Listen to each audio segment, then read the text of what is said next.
and curl their outer edges. Into the curl of the ends is injected a rubber gasket material. Graphically illustrated, it looks like this. Later on, when the ends are seamed on the can body, this material will provide an airtight bond between the body and the end pieces. Now to make the can body. This body maker actually operates too fast for us to see how the can body is formed. So after the body blanks, which you saw being cut earlier, are fed into the body maker, we will follow its intricate steps in slow motion and with graphic illustrations. First, the body blanks move to a notching station. Here, small notches are cut from the corners to eliminate a double thickness of metal when the ends are seamed on. The body blank is then formed and hooked into the familiar shape of the can around the body maker.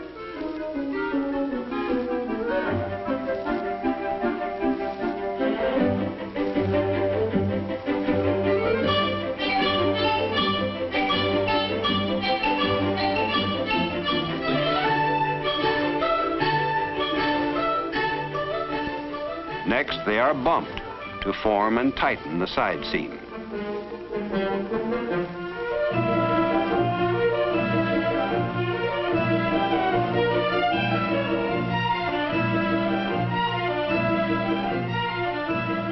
The formed bodies then pass over fluxing wheels to a hot solder bath, where solder is applied to the outside of the side seam. The side seam is then wiped off and cooled by a blast of air. Then the bodies speed along to where they are flanged at each end, so the tops and bottoms will fit on.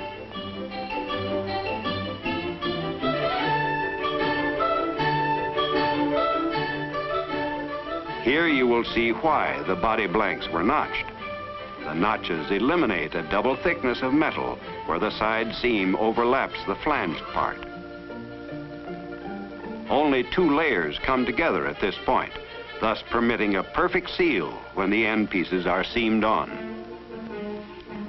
Here in the can-making plant, only one of the end pieces is double seamed in place, and the other end left open so the cans may be easily filled at the canneries. This operation is extremely important. It calls for the utmost precision.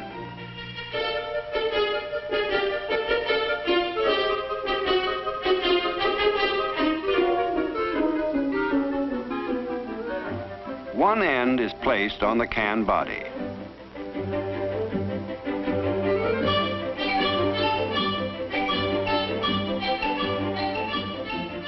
It curls over the flange on the body in precisely the right amount. Remember that rubber gasket material in the curl of the end pieces? Well, this material provides a bond between the layers of metal to ensure a permanent, airtight seal as they are pressed together to give us the finished double seam. Later, when the cans have been filled in a cannery, the other end will be double seamed on in the same way with exactly the same precision. But returning to the can-making line, our cans, with only one end seamed on, leave the double seamer ready for final testing. Fresh air is a wonderful thing, but not in a can. By means of air pressure, this machine detects a can that might leak air and tosses it out as a suspect, to be checked separately against a can like the red one we know to be a leaker. And that's it. The seemingly simple can requires such precision in its making that any variation in excess of a few thousandths of an inch are sufficient to cause automatic rejection. This ability to achieve high-speed production with such precision has placed the can manufacturing industry in the front rank of the mass production leaders of the world. But how do all these billions of cans get to the right place at the right time? Food cans, for instance. Well, that takes a lot of planning. a lot of experience, and good teamwork between the can manufacturer, the canner, and the farmer. Actually, there's hardly a minute of the day or night that you won't see trucks loaded with containers or freight cars similarly loaded on their way to the canneries scattered across the land. Such journeys are initiated at the canneries, but there's more to it than just loading a truck or freight car. Because with all man's controls, there's still one thing about nature he can't change: the uncertainty of the weather. So if the weather holds good, crops should be ready about the 30th. Give or take a day on either side. Mm-hmm. So you want your cans around the... Can you make it the 21st? 21st it is. How many? We better have 2 carloads a day till the pack is complete. You'll get them. Oh, I know I can depend on you. But if there's any change in the weather, you'll be hearing from us. We've got to be ready when the crop is. And that readiness depends upon the weather. But weather and its effect on a crop like peas, for example, is a mighty unpredictable thing. You can't depend on guesswork. That's why the American Can Company developed this machine, the tenderometer. It shows when a pea crop has reached the proper stage of maturity for best quality. Such information, together with the counsel of agronomists sent out by the can makers, helps canners and farmers select the right time for harvesting. Well, what do you think? I'd say you can start taking them in next Monday. Any special time of the day, or do you leave that up to me? Monday's okay with me. But sometimes unexpected things happen. Well, it's plenty hot out here. The temperature shot right up. We took another tenderometer reading this morning, and it shows our peas are going to be ready much sooner than we figured. We've got to have cans right away. Okay, Ed, of course we'll get cans to you. Well, don't worry, we'll get them there on time, too. And so it goes. For the entire can-making industry operates on this principle: enough cans at the right place at the right time to meet the canner's needs. Thus, every year, billions of cans go out into the world, packed with the yield of land and sea, to say nothing of myriads of other products for man's use. And every can must speak for itself. Wherever it's opened, whenever it's opened, whatever it contains, the contents must be in perfect condition. The word for that is dependability. Dependability, built by the eternal vigilance of modern industry and science into every single can.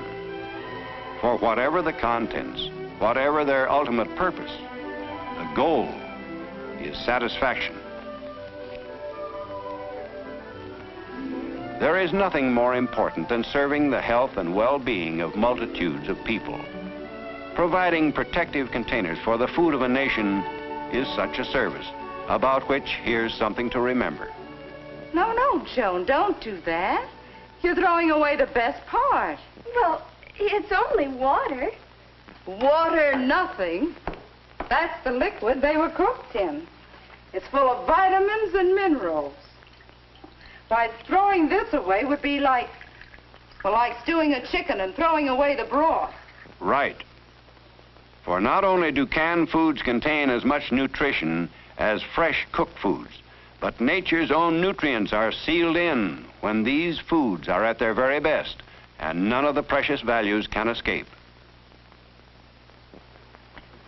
Now let's heat the liquid. And we'll add the peas just a few minutes before we're ready to serve. The liquid will keep them hot, and you know they are already cooked perfectly. You can depend on that. Dependability and nutrition. These essential characteristics of canned foods are assured by constant laboratory studies of canning techniques. The first laboratory in the industry devoted to such studies was established by the American Can Company in 1906. Since then, scientific study and research have grown with the industry. Today, it reaches into every phase of canning and can making. tin plate, for instance. Tin itself comes from far-off lands. Thus, every world crisis threatens its supply. The can-making industry is therefore working on coatings and bonding materials that will replace tin in can-making, will be better than tin, and best of all, always available here on our own continent. Thus, industry constantly looks to the combined skills of science and manufacturing to solve many problems which directly affect our daily lives. For instance, behind this simple, familiar twist of the wrist lies a story of teamwork typical of the achievements in the can-making industry that bring the homemaker convenience and satisfaction. Here's how it came about. Ed, this is Mr. Ward, the coffee roaster I told you about. Mr. Ward, meet Ed Allen of our research staff. Pleased to meet you. Howdy do. Tell Ed what you're up against, Mr. Ward. Well, it's short and sweet. We pack coffee. Here's the container we're using. It's good, but it's not airtight. Now, you know coffee, when it's freshly ground and exposed to air, naturally loses freshness. And there goes our flavor. After it's been on the shelf for a while, you can guess what we've got. Mm-hmm.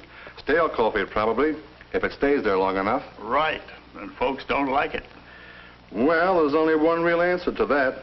Since it's the air that ruins your coffee, you've got to take the air out of the can. A vacuum coffee can is what you need. That sounds good, but I've never seen a vacuum coffee can which was easy to pack and easy for the housewife to open. Well, those are our problems. And they're tough ones.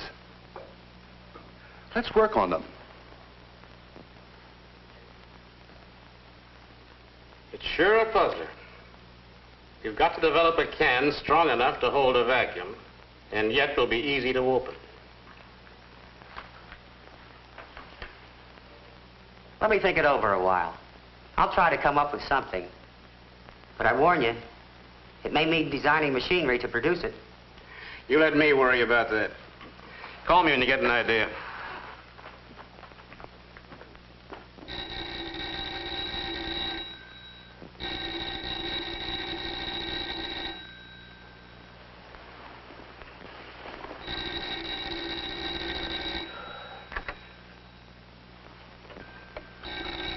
Hello?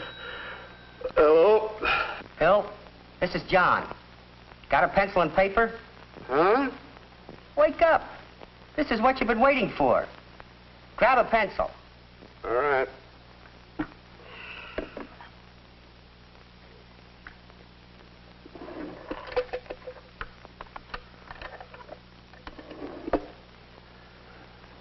All right. Okay. Draw yourself a sanitary can, only a little shorter and about 5 inches in diameter.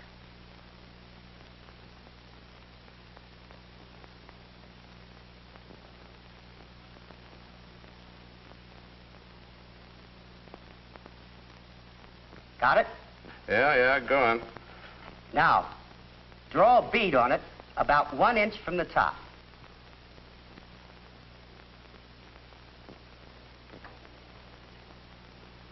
Right.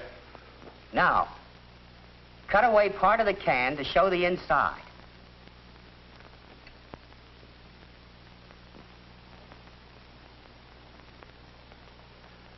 Okay. Now, inside the can, draw a collar from the bottom of the bead up to the underside of the cover and add a curl to the top of the collar. I've got it. All right. Now push the bottom of the collar into the bead to hold it in place. And just above the bead, draw a double score on the outside of the can. Go ahead. Now, at the end of the score, over the side seam, add a tongue about a 1/2 inch long. Right. Now, can you make that? Sure we can make it, but what is it? What is it? Well, put a key on it to wind off the scored strip And that's our new, easy opening vacuum coffee can. John, I think you've got something, but how about vacuum packing? Well, John had the answer for that, too. After the cans are filled with coffee and loosely covered, they pass into a chamber where a vacuum closing machine draws out the air. Almost at the same time, the covers are tightly double-seamed on so that no air can possibly get back in. So from then on, the vacuum coffee can not only solved the roaster's problem of protecting his product's freshness, even though months or years might pass before the cans were opened, but it also met the consumer's demand for easy opening. More than that, it led to other developments that make the housewife's job easier, for it was an ideal container for a variety of products, especially shortening. So, for freshness and convenience, instead of this. And for sanitary protection, neatness, cleanliness, instead of this.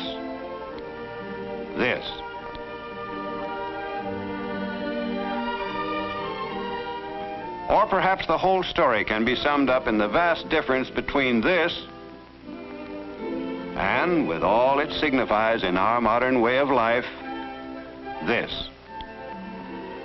So a basic idea, adapted to human needs, is like a pebble dropped in a pool. The need is the pebble. The pool, our democratic way of life. And the answer, the ring spreading ever outward, touching the lives of millions for everlasting good. That is why this key is not just a little household gadget, but a symbol of challenges met and victories won for the good of all. Many needs, many challenges, and many answers. Whether containers of steel or paper or a combination of both, they are products of a can maker's imagination and skills. Here are some of them, just a few. All of them we know, we recognize, each one instantly familiar to us from almost daily use. Many of their colorful and informative labels, as seen on store shelves, were skillfully lithographed and permanently baked on in the can-making plant, all as part of the can-making process.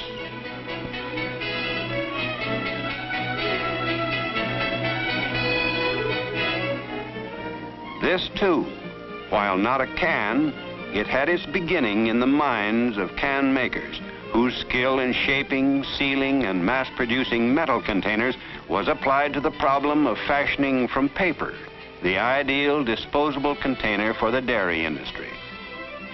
Yes, these containers are familiar because they are part of the pattern of our living, an essential, indispensable part of our way of life, even recreation. Just another type of can. Just as if these tennis balls were peas or beets or beans, they will come out as perfect as they were when they were put in. But while man may survive without tennis, there have been all too many occasions when a life has depended upon the blood plasma in that very same kind of can, coming out as perfect as it was when it went in. To the men and women who make the can, there could be no greater satisfaction than its use for a purpose such as this. Thus, every new idea sets in motion a succession of ideas that expand in ever-widening circles. So the miracle of the can continues, bringing to countless supporting industries added expansion and prosperity, to millions of people more jobs, greater security, and a better way of life. The can manufacturing industry ranks among the first 10 indispensable industries of the world.